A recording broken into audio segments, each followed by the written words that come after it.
Okay, guys, let's go ahead and come back and I'm not sure why I have to have this thing here. I'm not sure if you're seeing that, but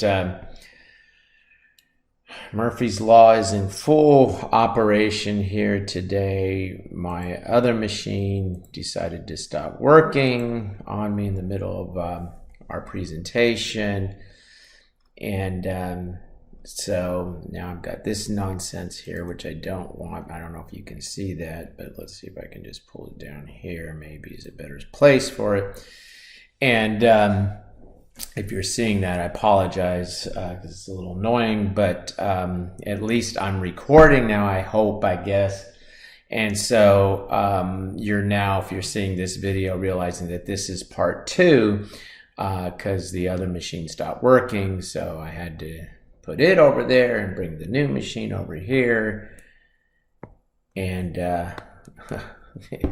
this seems to be working here. Okay, so let's just go ahead. And I think where the machine cut off is when we were looking at the example of how to allocate our joint costs. And we could, of course, allocate those using physical amounts of production. Okay, so again, always pick up the joint cost, whatever those are, and then allocate them accordingly, this time using gallons as our means to allocate those. Okay, byproduct is basically something that comes off of the main product. If we were making, say, running shoes, maybe a byproduct off the running shoes may be some excess rubber that can't be used. And so maybe we go ahead and we make those little swoosh balls, little squeezy stress balls that I could use one this morning as you go through and make up that byproduct. From an accounting standpoint, of course, it can either be considered a subtraction off the cost of the main product or as miscellaneous income. Okay? All right, good. So let's go ahead and let's just take a look at this question. And again, if you want to hit pause before we get into that, that's fine. So you can go ahead and do that. I'll give you a second to do that. Okay, and now looking at it together, and they're basically asking us to use the relative net realizable value here. Now, what's a little annoying is, well, first of all, before I get to the annoying part, we've got to pick up this 200,000 of joint costs. We know we have to allocate those, and then it's good to know who we're trying to allocate these costs for. So it's this Tom L. And so we go ahead and we say, okay, well, great. We need to, under the net realizable value method, take off those costs that are going to be separable costs after split off. And so then you get the net realizable value of these is 70,000 and what, 30,000 respectively. And so I have 100,000 total. And if I want to figure out Tom L's, I got to pick up that 70,000. 70,000 divided by the total 100,000 obviously means that 70%. Right, of that cost will be allocated, of those joint costs will be allocated to this Tom L, whatever. So that's the 140,000. That's choice 2. Okay.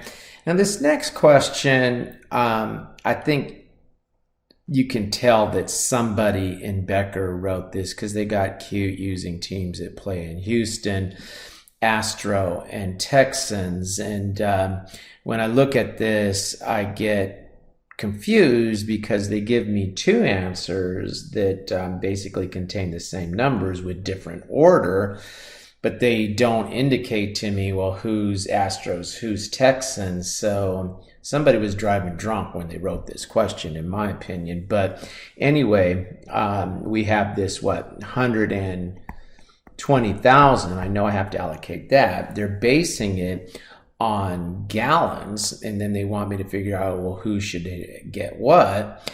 And so of the 30,000 gallons, okay, 20,000 of that 30,000, or 2/3 is going to go to Astros. Okay, so that's what, I'll just put A for Astros here. 120 divided times the 2/3 means that 80,000 will go to Astros. And then I don't have to do the math on this. I mean, it is math, but I don't have to do the allocation. 40,000 is going to go to the Texans, which I guess means that choice 2 is the answer. But Houston, we have a problem here.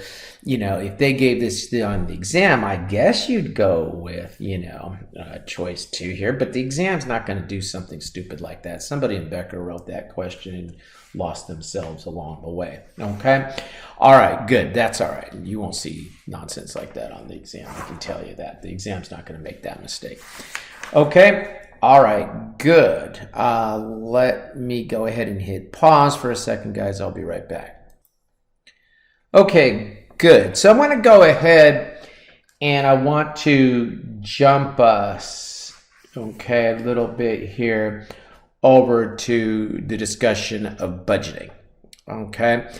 Again, some of this stuff, plan, check, do, analysis. Guys, I'm going to let you look at that on your own. And frankly, the most important thing is that you work the multiple choice questions for that area. Okay. But I'm going to turn us over, you know, these Six Sigma things, etc., chapter 6 stuff that, you know, just goes on a bit. I'm going to let you look at some of those. I don't think that we need to go through those together with the amount of time I'm going to have available with you to go through this stuff. But budgets, yes. Okay, I want to talk to you a little bit about the budgeting process. And again, some definitional things here about flexible budgets, and that's a numerical problem that I think you can work on your own. But talking about operating budgets here a little bit. Okay, so let's just go ahead and take a look at the discussion of the operating budget, and in particular, okay, again, more concept type questions than anything that you can look at those on as part of your process. But I want to look at the cash budget discussion right here. Okay, that's what I was trying to get to, and I kind of scrolled through that way so that you can kind of find where we're looking here on page, I guess it's D4 of section 5, and looking at cash budgets. Okay, and when we look at this, they sort of give us a typical cash budget will be presented in the following, etc. But what I really want to emphasize in going through this question here with you is the reading comprehension aspect to all of this. And so you look and you have this, you know, really what makes these questions maybe difficult. And I think this one might be more difficult than the average question. Looks like Becker kind of made it a little tougher, but you do need to kind of get used to slogging through some reading comprehension issues on this. So I just want to practice with that with you a little bit, I think is a good use of our time. So Rolling Wheels purchase bicycle components in the month, purchases bicycle components in the month prior to assembling them into bicycles. Assembling is scheduled 1 month prior to budgeting sales. Rolling pays 75% of component cost in the month of purchase and 25% of the cost in the following month. Component costs included in the budget cost of sales are, and then they give us these months, and it turns out that they want to figure out what they're going to pay for in May.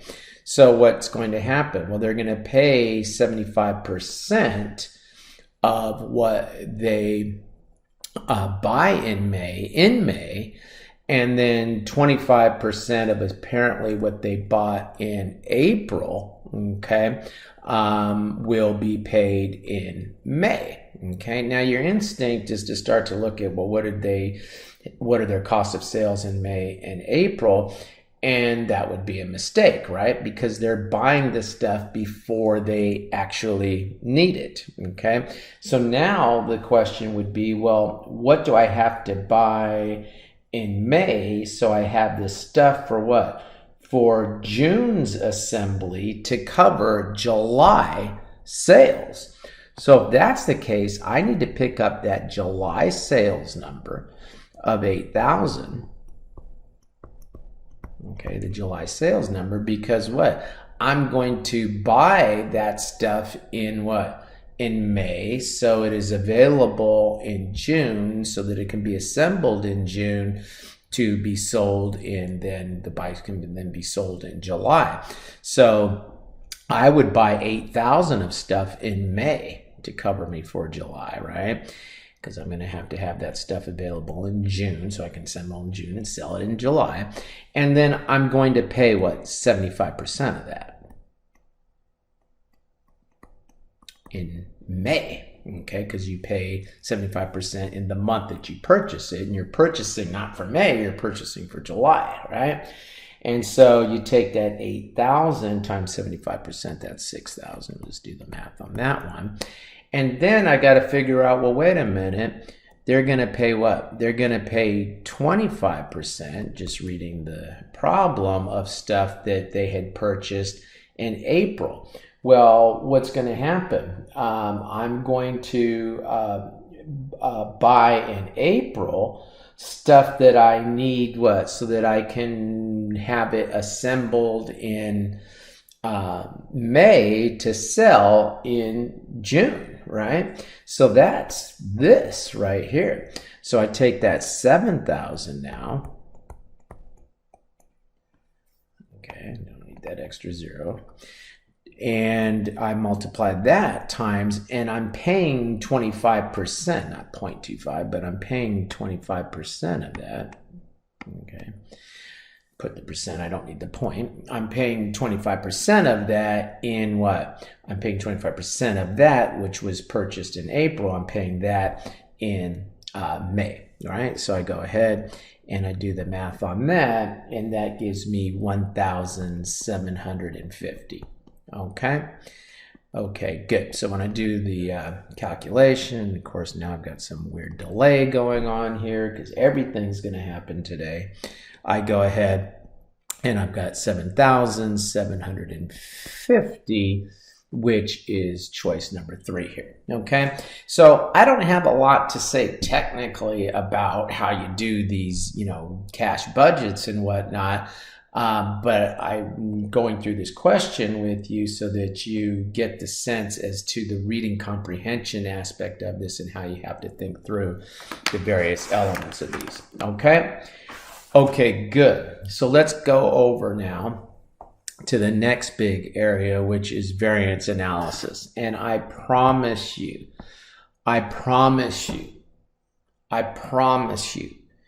you are going to see 10 to 15 points of material in variance analysis. There is no way to pass the BEC exam without making yourself comfortable with variance analysis. None. Absolutely none. Okay. Now I gave you a flashcard for the formula approach to the variance analysis, and that flashcard, I need you to have that down like no other. If there's any flashcard that you need to know, it's the ones that we use to figure out our materials price, our materials usage variance, our labor rate, our labor efficiency variance, and then our variable overhead rate price variance, right?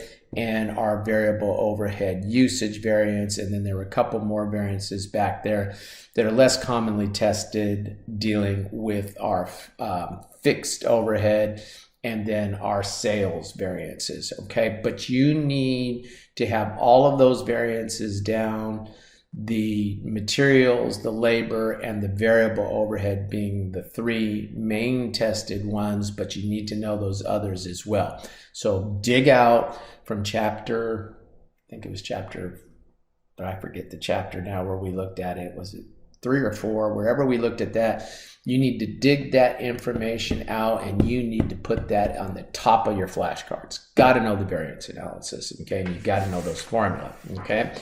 That's all I have to say. I'm not going to sit here and, repeat every one of these variances. But now that I say that, There they are. Okay, there's all of the equation format that I just mentioned I want you to use, except remember, we always put the standard first in these, okay? And then some of the other ones, you know, if you need to look back at those,